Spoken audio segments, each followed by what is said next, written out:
legacy anywhere in the helm.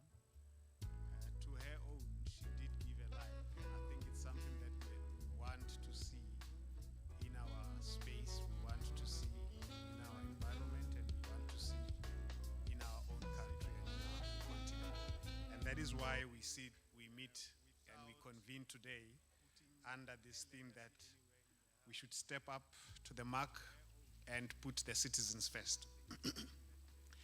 Logistically, there are still other people that we expect to come in. There has been some few delays that have been reported to the organizers.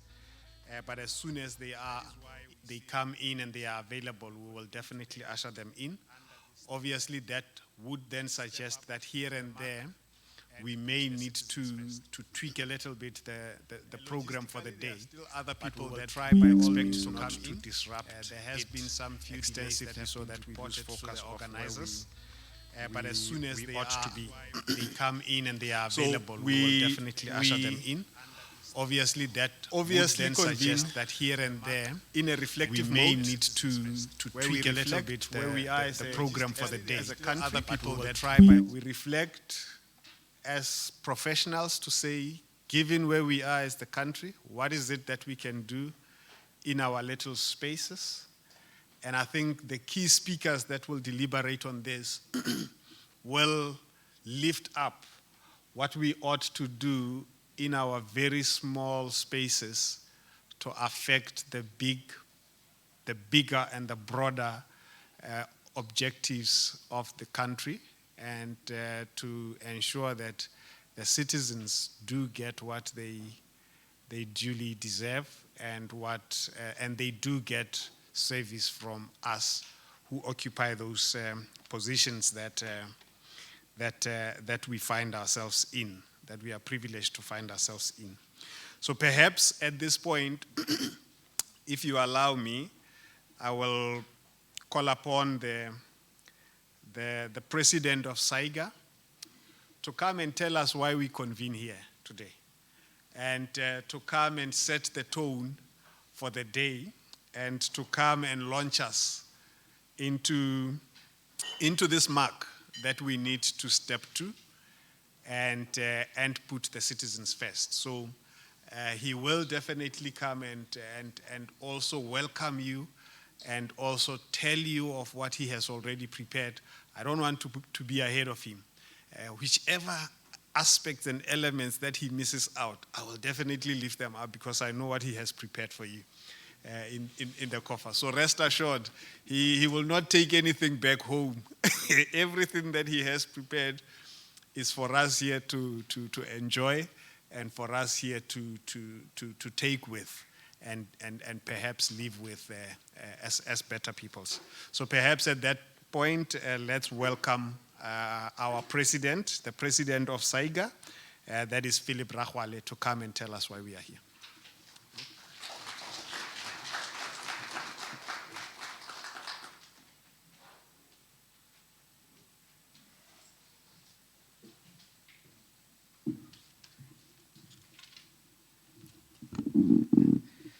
Some of us are vertically challenged.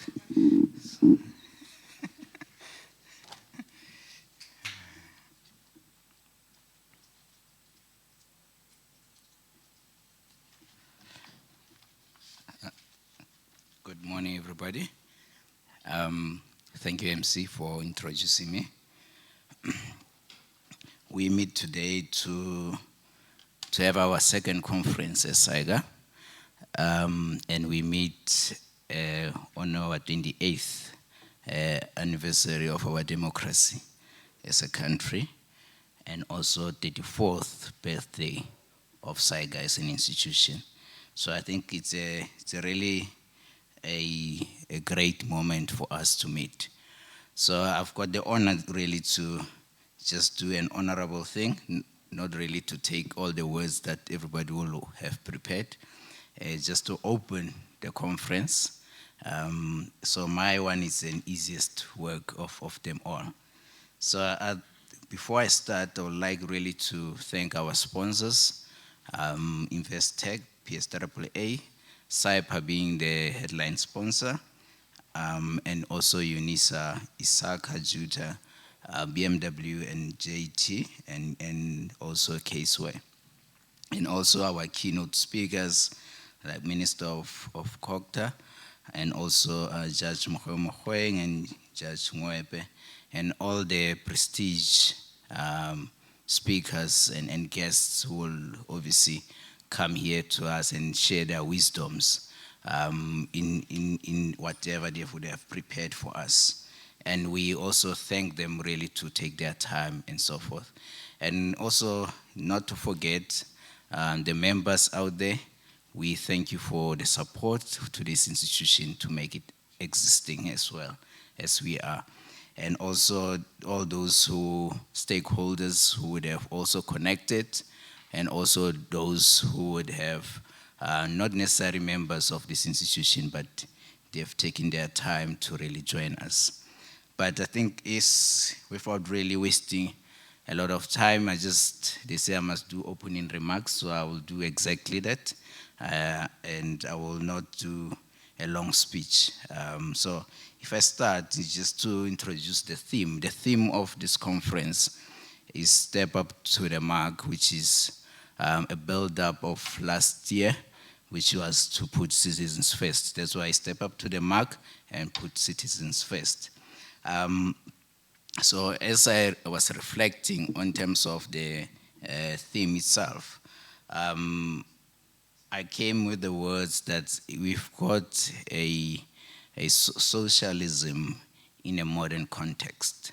So if we put citizens first, so it means everything else comes backwards. So anything that has not to do with citizens first really does not take priority. So socialism in a modern context, that's basically what I have a sub-theme my address today.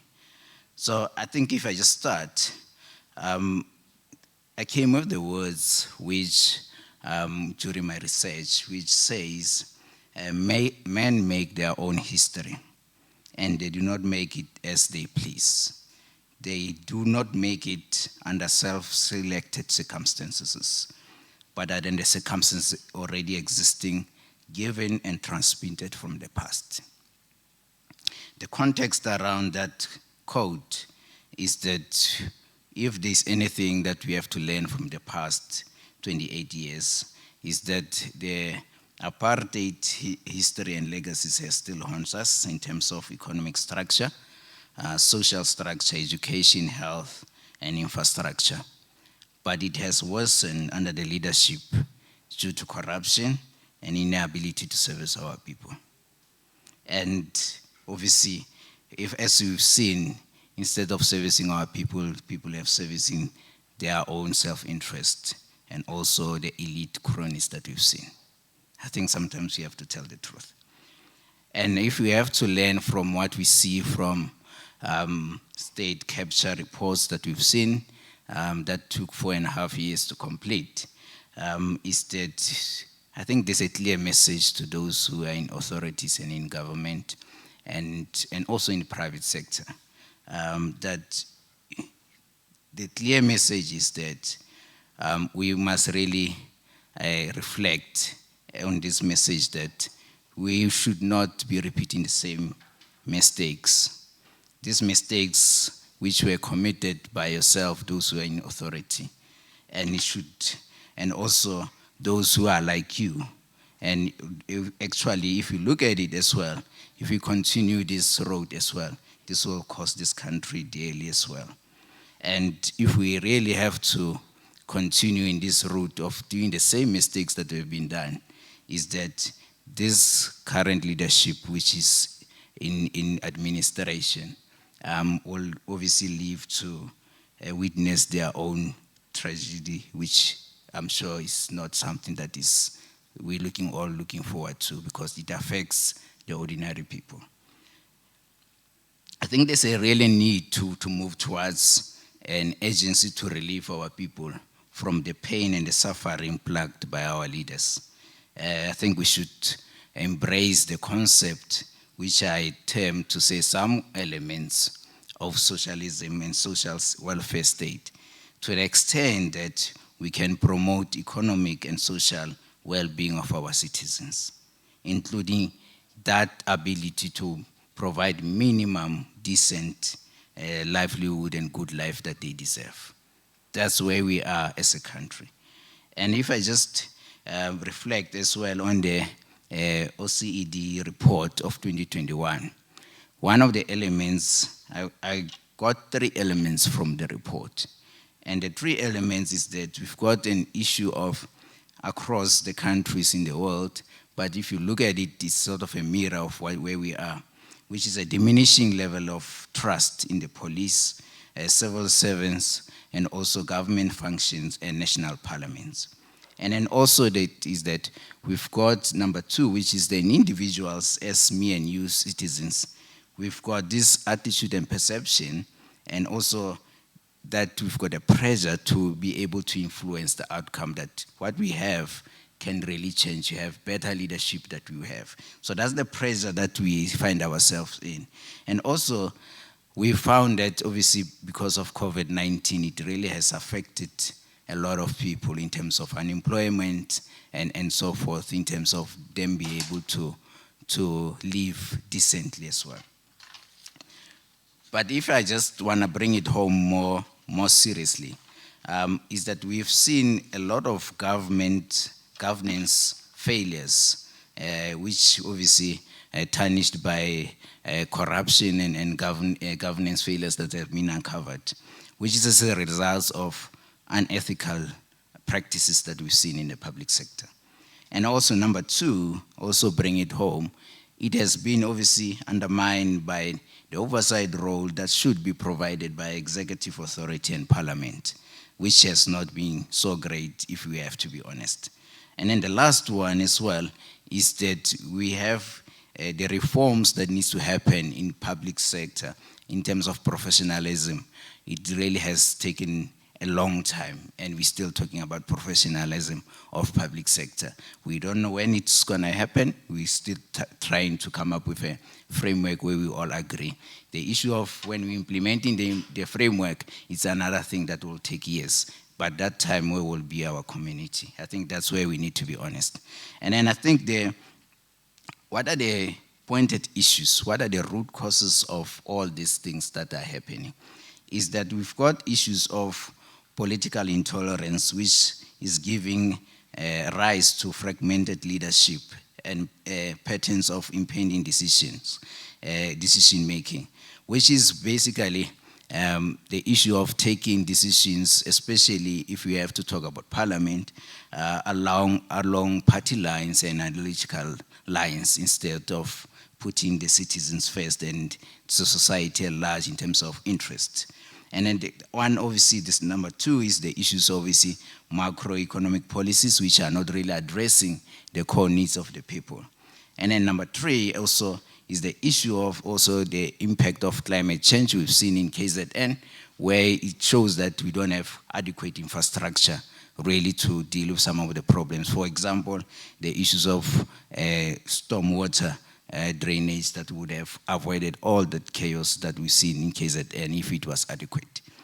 The other thing as well is the issues, obviously, of rapid diminishing capacity of state to ensure adequate levels of service delivery. And obviously, that cuts across all tiers of government. But even particular example, as I'm speaking to you, we might have load shedding. So we're not sure when we'll get load shedding. So it tells you that we are in a level of uncertainty. We're not sure what service to expect at any time, as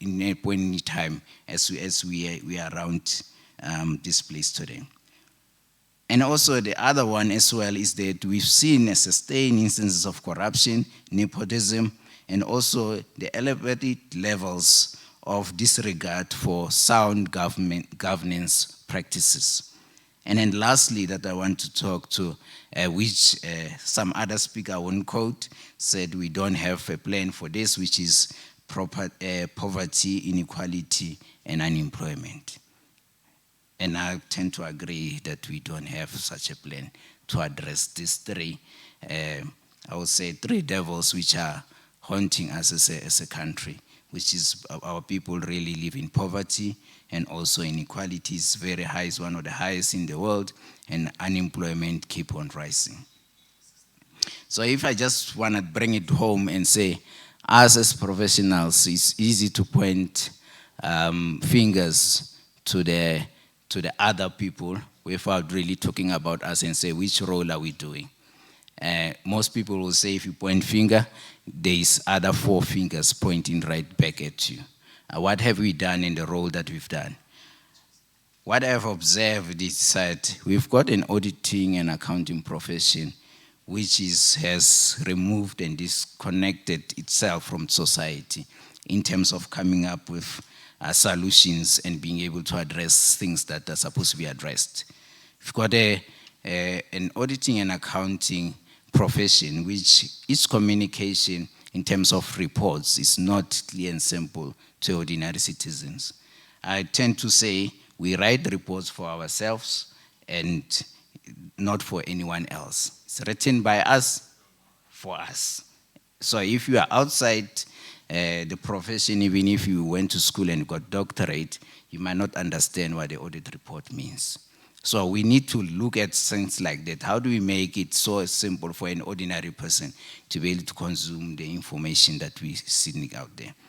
And also we've got a profession as well which lacks advocacy roles in terms of policies and also social issues that needs to be addressed.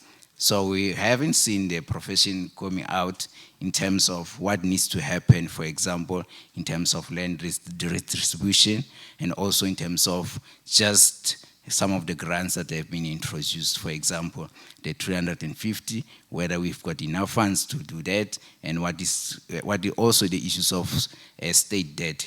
That has not come through in terms of our profession. I can be corrected if I'm not telling the truth. The third one as well, we've got a profession also which lacks participation in the community projects and also meetings as well. And also we've got a profession also which lacks to be actively in the advisory roles to those charged of governance.